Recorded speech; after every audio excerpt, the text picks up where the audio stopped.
All right, guys, welcome. The timing of our dinner sponsor worked out well because I'm going to be talking about viral hepatitis management. And the two reasons that I picked this topic were um, one, there's some new drugs coming out, and it's very interesting, and I wanted to learn more about them and how it fits into the whole treatment management strategies. But also because I'm going to be done in how long, Moise? Like 3 weeks less? And I'm 2 weeks and a few days, and I'm a little paranoid that I'm going to go to clinic and I'll pick up a chart and they'll say patient referred here for hepatitis B management or hepatitis C management, and I'll have no idea. So I just took some time to read about hepatitis B, hepatitis C, and I want to give you really an hour is not enough time for this topic, so I really want to make it very straightforward.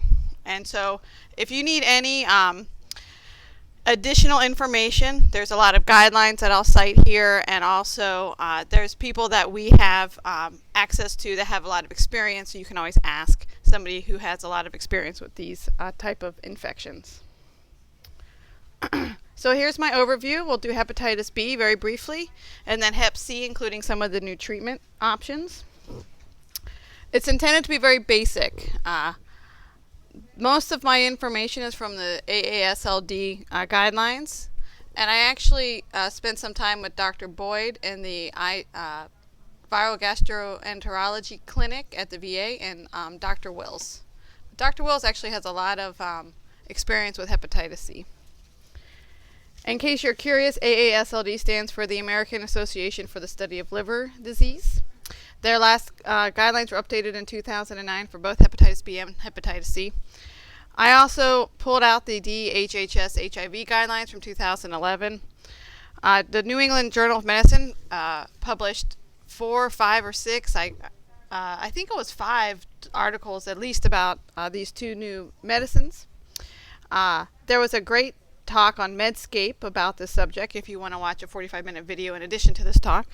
And then Dr. Wills has his hepatitis C clinic on Thursday night at JC Clinic on the first Thursday of the month. And he's been doing it for 10 years. I asked him about how he ended up doing that clinic, and he said, well, it needed coverage 10 years ago, and I've been doing it ever since. So there you go. So be careful what you agree to, I guess, right? An interesting point that Dr. Boyd brought up to me is that hepatitis B is never really completely cleared. It integrates into your own DNA, and the best you can get is a complete remission. Patients with hepatitis B, you always need to monitor their viral load at least once a year to make sure that they continue to be in complete remission. Hepatitis C, on the other hand, can be completely cleared, and as it does not integrate into the DNA. So we have a case. So a 35-year-old gentleman was referred to your clinic with a new diagnosis of hepatitis B. He travels to Southeast Asia often for business and has been doing so since he graduated college at age 22. He just established with a primary care physician and diagnosed hepatitis B during a workup for asymptomatic elevated LFTs.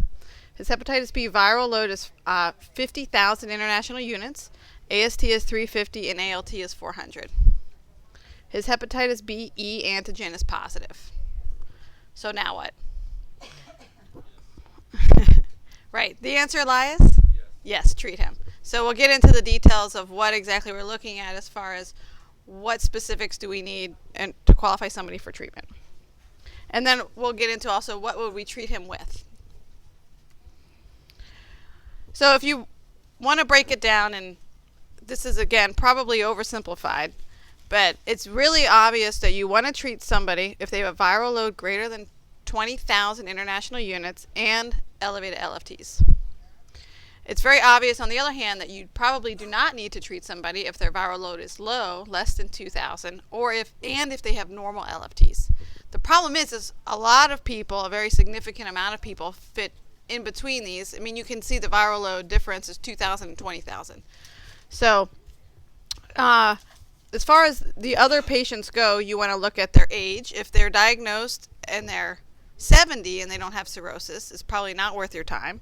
Versus somebody who's 25, it probably is worth your time to treat them. Comorbidities, liver biopsy can help. And then we'll get into the Hep B antigen situation a little bit later.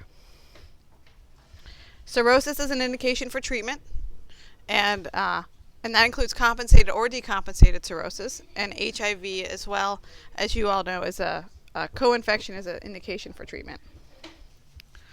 So there's a lot of approved medicines available for Hep B. You have interferon alpha, lamivudine, adefovir and tenofovir, talbivudine, and tenofovir. So how do you know which one? Which one do you like, Luis? Elvis? Dr. Montero? They all work. So we'll get into what is sort of preferred. You're like, which one would you start?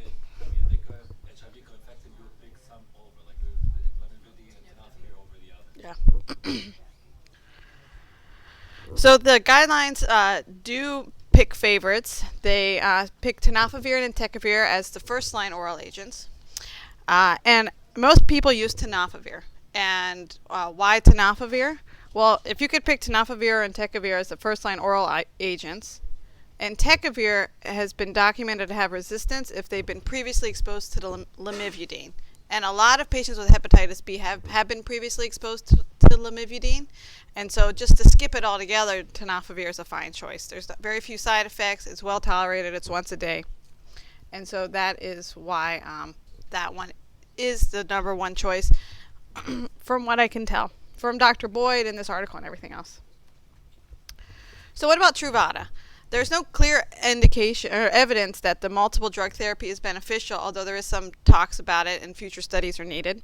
And some people do use Truvada. You know, it's the people who tend to be more aggressive, the bigger is better type of crowd. Does anybody use interferon? Why would you ever use interferon? Interferon has a better chance of clearing the infection, especially if they're hepatitis E antigen positive. So if you have a patient that says, I don't want to be on treatment for the rest of my life, I want the shortest course possible, and I don't care if I have side effects, you can give them this. Some people still like it, but it's kind of hard to find those people. It's expensive, it's sub-Q, you can't give it to patients with cirrhosis. So like if you were a patient and you have hepatitis B, would you rather take tenofovir or interferon sub-Q? So tenofovir looks pretty nice compared to. Well, yeah, there's it depends. Tenofovir we can take people off, and we'll get that in a minute. So what about resistance? We're used to HIV. So does hepatitis B have a resistance problem? There's a long history of resistance to lamivudine, and there hasn't been very much resistance to tenofovir documented so far. You can order resistance testing, but it's not widely used because it doesn't really play into the algorithm as far as how you make adjustments. But it is there, and we'll see how that becomes more popular in the future. And just like in HIV, the most common reason for viral breakthrough is non-compliance and not necessarily resistance. The management, if you're concerned for resistance, is to add another agent. So if they're already on tenofovir, for example, you can add entecavir. They actually prefer adding rather than switching, although if you go to the guidelines and really pick it apart, there are some instances where you can switch. And then just to note, adefovir is a pro-drug to tenofovir. So don't ever give those at the same time. So HIV infection is an indication to treat hepatitis B, and hepatitis B infection is an indication to treat HIV. Right, I was trying to think of any exceptions to that rule, and that's pretty much it. You treat them both at the same time. Entecavir, tenofovir, lamivudine, and emtricitabine all have activity against both. Entecavir has been shown to select for M184, but it has poor actual efficacy against HIV. It just has enough to select some resistance. And remember that when you're treating somebody who is co-infected, don't accidentally discontinue the hepatitis B treatment when you're adjusting your antiretrovirals. For example, don't switch to from tenofovir to combivir without making a point to keep them on something that's active for hepatitis B, because they'll get an acute flare and may have hepatic decompensation. Truvada is the perfect choice. It's number one for hepatitis B, and it's number one for HIV, so that's pretty easy. So what's the deal with hepatitis B E antigen? So it's an immune modulator. It's positive earlier in the disease. It has less inflammation because it's sort of modulating that immune response, and it has a better prognosis overall.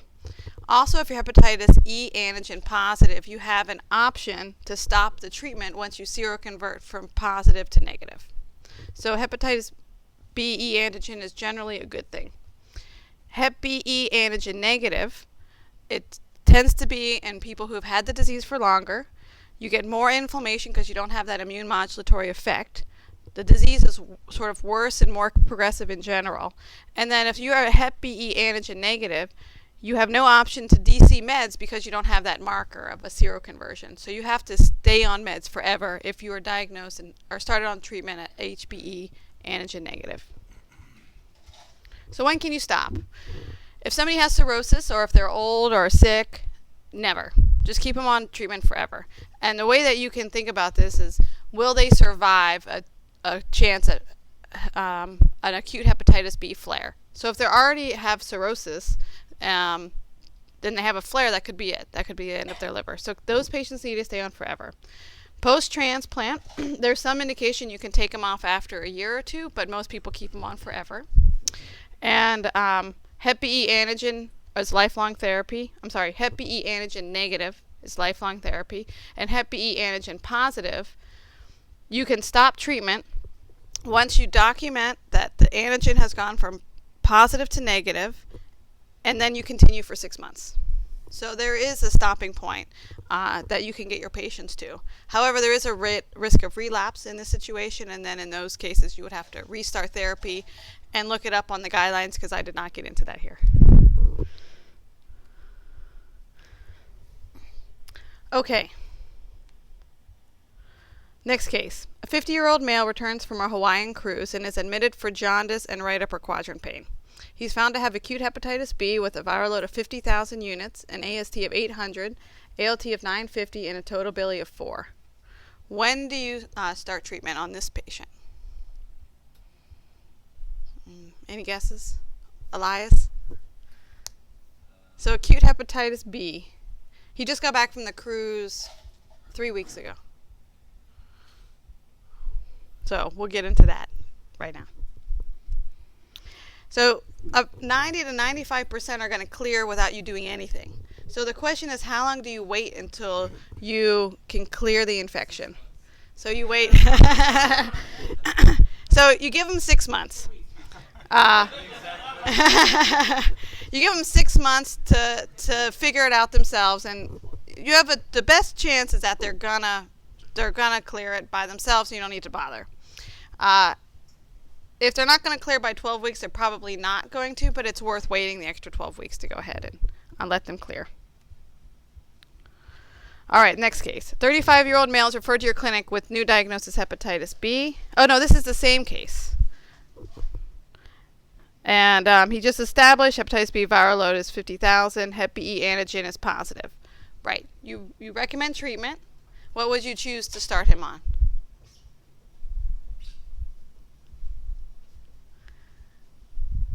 You would go ahead and treat him with tenofovir.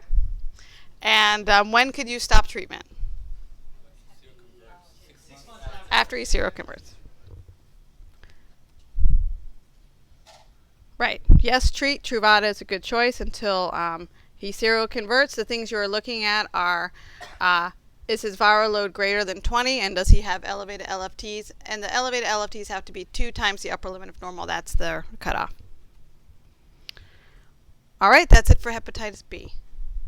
Everybody remember it?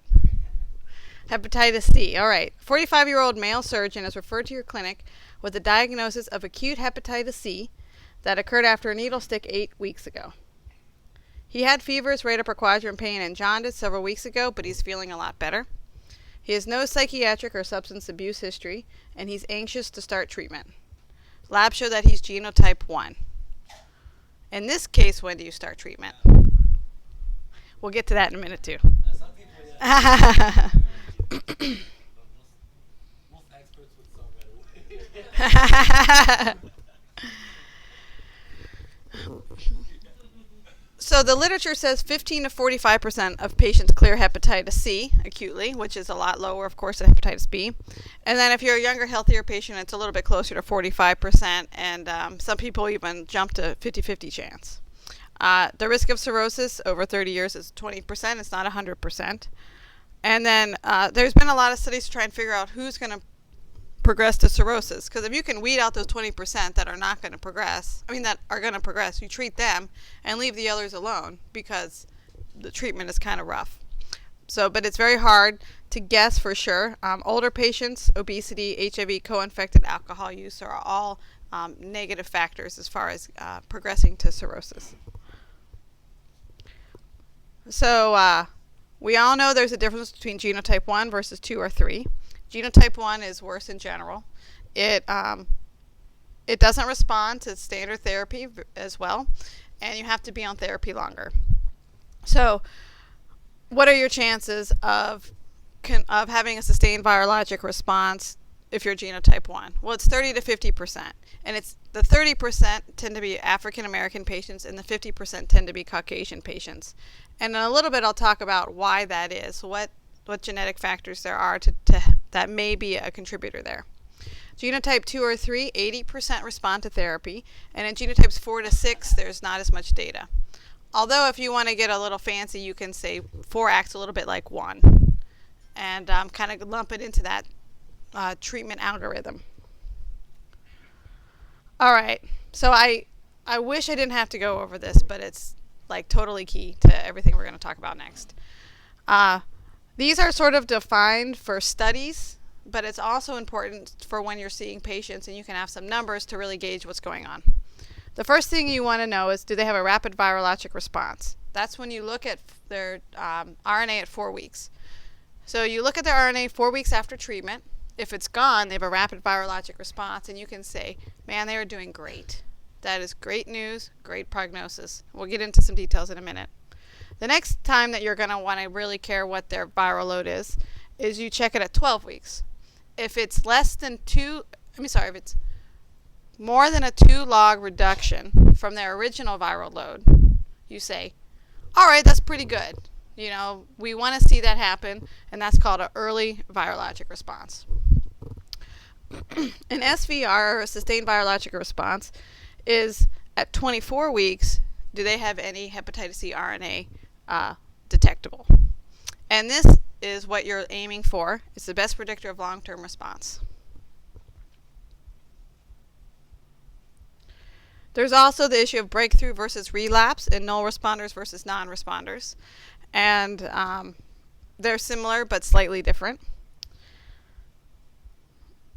I'll skip it.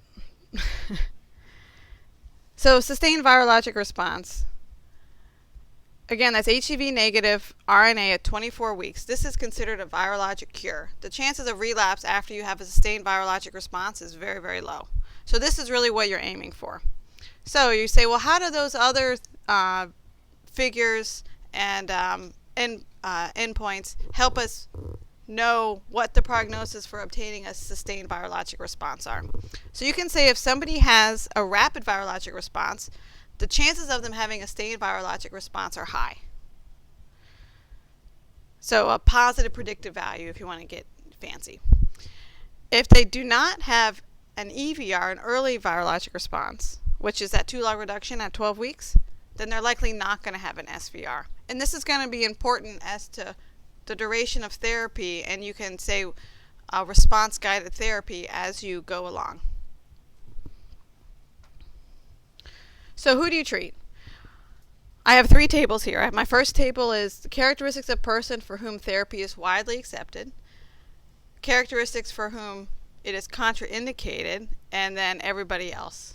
So if you have all these things, definitely treat. Over 18, positive RNA serum, liver biopsy showing chronic hepatitis with fibrosis, compensated liver disease, normal laboratory counts, and they're willing to be treated, and they have no contraindications. This never happens. They do. Rarely. This happens rarely. So contraindications. The the one that comes up a lot is the uncontrolled depressive illness, but they really stress major uncontrolled. If you have, like at the VA, they have a clinical psychologist on staff, so they really try and screen people who are going to be in this major uncontrolled depressive illness versus somebody who you say, look, this treatment's going to make your depression worse, but it's worth it and it's important, so we can do it anyways and compensate. Autoimmune hepatitis is a contraindication because you give somebody interferon and they'll get autoimmune hepatitis. It'll make it worse. Also, other autoimmune conditions like sarcoiditis, if they're pregnant, if they're very sick, if they're a baby, or if they can't take the drugs for another reason. It's unclear. There's no clear consensus about failed prior treatment because the response rates on a second course are less. If you want to know the details about retreating somebody, I didn't get into that, so that's a lookup. But there are guidelines as far as if you fail the treatment, what do you do next? Current users of illicit drugs. A lot of our patients who have hepatitis C got hepatitis C by doing drugs, and so there's a large amount of drug use in this patient population. If you have a liver biopsy with no fibrosis, acute hepatitis C co-infection, renal disease, decompensated cirrhosis, and liver transplant. So the reason that decompensated cirrhosis is on here is because interferon is known to exacerbate the cirrhosis and make things worse because you get a little bit of a flare of your hepatitis C and it can decompensate you even worse. So I asked Dr. Wills, I said, Dr. Wills, when do you fight for a liver biopsy? Because he has to get his liver biopsies at St. Joe's and they do them for free. Like he's got somebody over there who will donate their time and effort to do a liver biopsy. And he says, well, I use it when I'm sort of in the gray area. And I tend to use it more if I'm trying to convince myself that they don't need treatment. So let's say they have a big history of mental illness, they have recent drug use. You get a liver biopsy and they don't have any cirrhosis. They have no bridging fibrosis. Everything looks pretty intact architecturally. You can say, well, nothing's going to happen for a while. We can definitely wait. On the other hand, if you're sort of on the fence and you get a biopsy and it looks terrible, bridging fibrosis, maybe even cirrhosis, a lot of necrotizing changes, then you kind of want to say, well, your liver doesn't have much longer, so let's go ahead and get started, and we just have to deal with the side effects, and you have to be aware of it. So that's where liver biopsy comes into place. If it's somebody who's healthy, no contraindications, ready to go, wants to be on therapy, you think they're going to tolerate it, and you don't necessarily need a liver biopsy because you're going to treat them anyways. Just treat them. And so that's where that comes into place. So what are we talking about here for treatment? So the standard therapy right now is pegylated interferon alpha plus ribavirin. There's two companies. There's PEG-Intron and Pegasus. PEG-Intron is weight-based, and it's more complicated for the patients to draw up, whereas Pegasus is a standard dose and it's a little bit easier, so people tend to use Pegasus. And then ribavirin is weight-based, and ribavirin is a Q-day pill. Yes. Well, oh yes, you're right. This is genotype 1, because genotype 2 and 3 is a lower dose of ribavirin. That's right. So how long do you treat them for? Genotype 1, 48 weeks. Genotype 2 or 3, 24 weeks. So you can memorize that slide. The next slide is about exceptions. So right, put this in your mind right now. 48 weeks and 24 weeks. Genotype 2 or 3 is better. They respond better. You can treat them for less amount of time. So here's the exceptions for genotype 1. So in general, treat for 48 weeks is really what it gets down to. So if they do not have an early virologic response, that means you check their viral load at 12 weeks and they have not dropped by 2 logs, stop the interferon. Stop the treatment because you're wasting your time. They're not going to respond, and you're giving them something that's going to have a lot of side effects and it's not going to make any difference. If they do have a rapid virologic response, which is you check their viral load at 4 weeks and it's totally negative, then some experts recommend you can shorten the course to 24 weeks, but this is not in the guidelines yet. Dr. Will says if he has an HIV co-infected patient with hepatitis C who has a rapid virologic response, he treats them for 48 weeks. So this does not necessarily apply to them, and it's not in the guidelines yet. So you can use your clinical judgment on if you want to shorten therapy or not. So what about acute hepatitis C? There is evidence that treatment early decreases the risk of developing a chronic infection, so you do want to treat these patients earlier rather than later. However, you don't want to commit them to a course of something that is relatively toxic, so you allow the 8 to 12 weeks to clear spontaneously. You can use interferon alone or interferon plus ribavirin. The data is really only clear for interferon, but I think most people would add ribavirin to the mix. All right, I want to talk a little bit about IL-28B because it's sort of an interesting player in the whole hepatitis C issue. It's a gene that encodes for interferon receptor, and the polymorphisms of this particular gene have been associated with varying rates of viral clearance. And the differences in the polymorphisms of this gene may be what is driving some of the alterations in response between different races of people.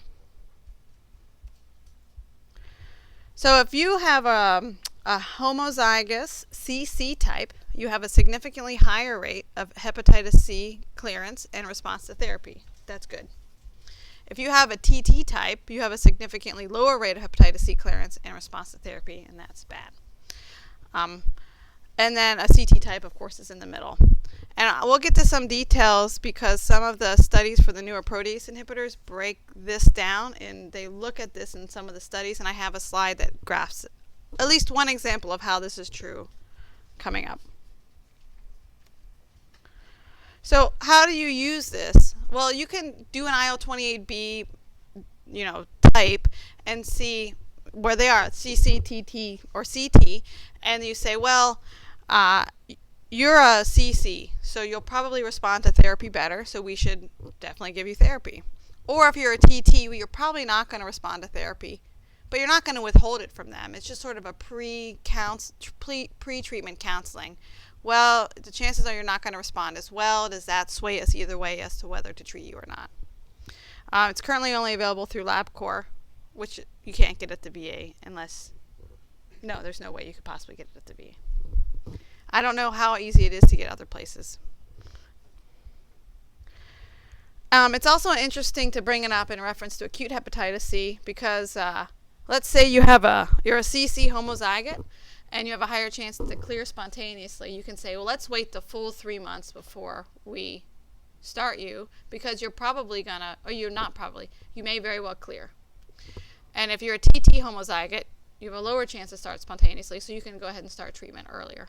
That would probably be much more amenable to people who get needle stick and don't know what to do.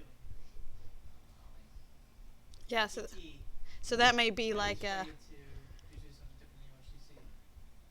yeah, that may be handy when it comes down to needle stick injuries and what you do there. It's like $300 at LabCorp, at least. There's no clear data on this. This is an expert opinion here.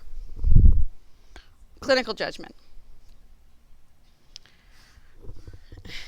So hepatitis C chronic, of course, has a risk of HCC, so you want to screen these patients every 6 to 12 months with your imaging of choice, which is usually ultrasound.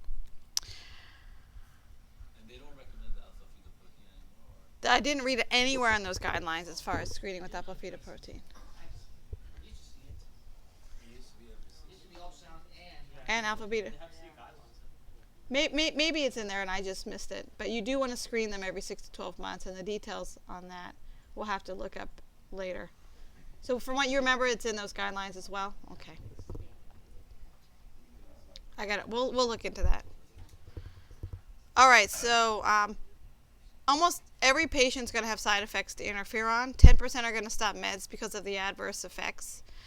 You also, we know what they are: fatigue, headache, fevers, rigors, irritability, insomnia, thyroid abnormalities. You may also have exacerbation of the autoimmune disorders, which I talked about earlier, especially thyroiditis. So you do want to monitor their thyroid their TSH as you go along. Ribavirin, hemolytic anemia is the big one, especially in patients with renal failure.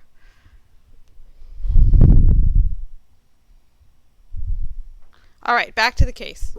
45-year-old male surgeon is referred to your clinic with a Hep C diagnosis after a needle stick.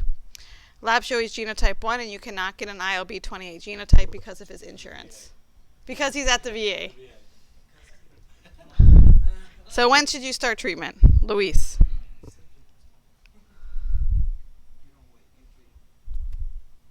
Yeah, you could do whatever you want. Wait. Yeah, wait at 12. So there you go. So you wait 8 to 12 weeks whenever you see him in clinic again. So you see him, you repeat the hepatitis C viral load, and it's still elevated. So now you decide that you want to start him on treatment. He's ready to be treated. You start him on Pegasus, interferon alpha, sub-Q, Q week, and daily ribavirin with plan to continue treatment for 48 weeks. 10 weeks into your treatment, the patient has a white blood cell count of 1.4, an ANC of 725, and a hemoglobin of 8.5. Now what do you do? That actually is very reasonable. So you have some options. So yeah, you can. Most of the neutropenia is coming from the interferon, and most of the anemia is coming from the ribavirin. Although they do both have both side effects.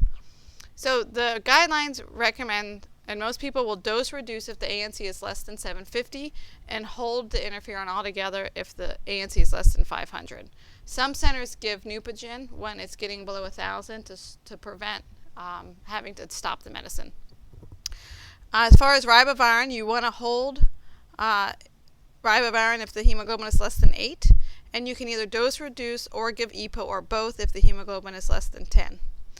The EPO dose is 20,000 units Q week, and you also probably want to give it if you have a 3-gram drop within your treatment period. As far as the EPO, it helps the symptoms. It does not affect SVR rates, and it's very expensive. So you have to take all these into account when you're deciding how to go about this. Depression and anxiety are pretty significant side effects. And so you have to be aware of this and talk about it with people because it is a very significant problem. And does often respond to antidepressants. So your SSRI of choice is fine. You can ask who prefers, but it's basically yes or no. Go ahead and give it to them. All right, co-infection, it's a significant problem. You want to screen all HIV patients for hepatitis C and vice versa. Patients who have 25% of HIV patients have hepatitis C. 25% of HIV patients have hepatitis C. That's what this guidelines quoted. That seems high, right? And then you flip it the other way and you say 8% of hepatitis C. Oh, Elvis is offended.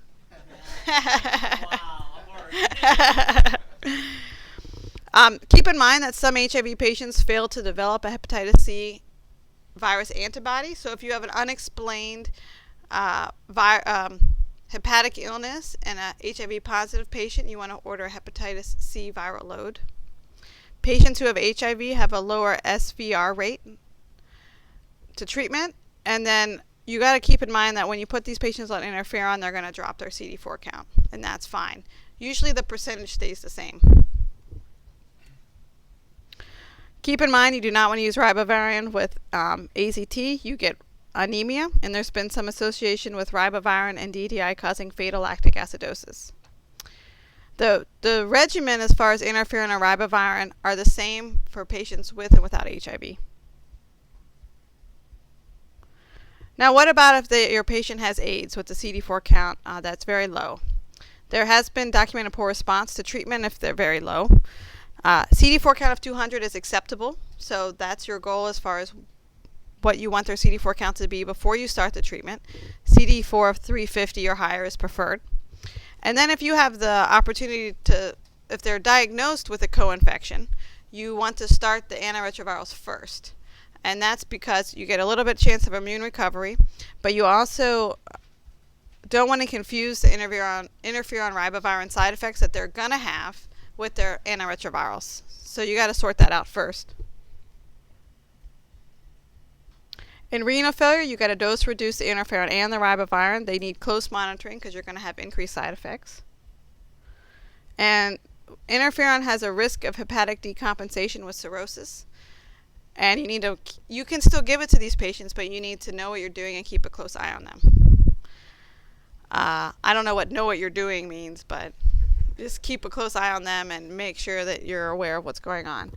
And this risk of the interferon causing decompensated liver disease and cirrhosis is why you would not want to give interferon to a hepatitis B patient with cirrhosis, because in hepatitis B you have other options.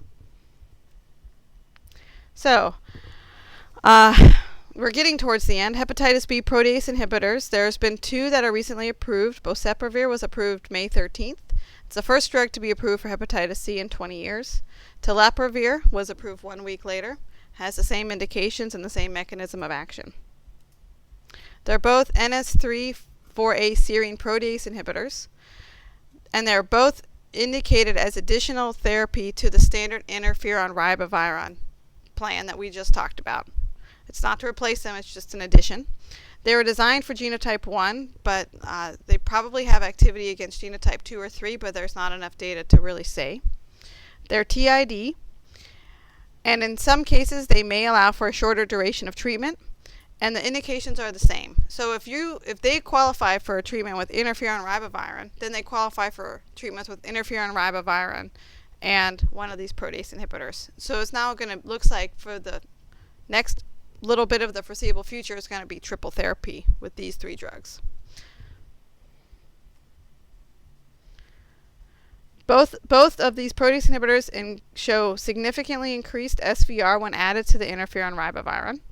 They've both been shown to demonstrate this increased rates of SVR both on the first course of treatment and on patients who need repeat treatment for a relapse or if they're non-responders. Telaprevir demonstrated that it works in null responders, which is kind of nice to know. Boceprevir doesn't have that data. Oh, yeah? They do? Yeah, we do. We got In your article? yes. Oh, then they both do. And here's that chart I was talking about. And I just happened to find this chart, but they're very similar for both medicines. You can see the rate of SVR here. And if you're a CC, which is that good IL-28B genotype, you have a high rate. It's even higher if you add the protease inhibitor, and a lower rate if you have a TT, and it's still significantly higher with the protease inhibitor. It looks like with these new protease inhibitors, this IL-28 genotype situation might not be as much of it as an issue. It kind of negates it. Here's what they look like. Boceprevir is Victrelis, which is Merck, and Telaprevir is Incivek, which is Vertex. Telaprevir causes a rash, and it can actually be a significant rash where they have to stop the medicine. Both of the drugs cause anemia. These are already a problem because all these patients are on ribavirin. There's some instances of rectal irritation that came up a couple times. Also, possibly a metallic taste and P450 drug interactions. So which one do you use? Well, Telaprevir has the rash issue. That's the only thing that sort of stood out for me. Which one does rectal irritation? We have to get in and sort them all out. And there's some. It's not PR, no, but it's sort of the thought is that as more clinical data comes out and they're used more, and they may start to stratify as far as which one will be better in which patient populations. So the other thing I thought was really interesting about hepatitis C is there's all these agents in the pipeline. There's a ton. So there's 2 protease inhibitors right now that are under development. They're slightly different. There's an N53 protease inhibitor. I'm not sure if those 2 up are the same or they're just listed. I don't know if they're the same or not, but they're similar. There's also a cyclosporin inhibitor, alisporavir, that alters our host proteins, kind of like Maraviroc, the CCR5 antagonist. So this is a host protein target. There's two polymerase inhibitors. Sorry about the typo. And there's a novel NS5A replication complex inhibitor. And there's also some talk of an interferon lambda that's more hepatically specific, and you get less bone marrow and CNS side effects. So there's been some studies already with these very early drugs of an interferon sparing regimen, which is very exciting because nobody wants to be on interferon, but it didn't work as well. So there needs to be a little more work, but it's coming. So then what do you say? Do we think it's going to be infectious disease or gastroenterology that's going to be taking care of this? And it definitely could be ideas looking more and more like HIV management. We're all very comfortable with this type of management, the resistance patterns, the multiple drugs, using all these together. But there's also the other liver diseases that are going to need to be managed. So we'll see how this all shakes out. And I'm very interested because this is going to be us, as it comes down. And that is it.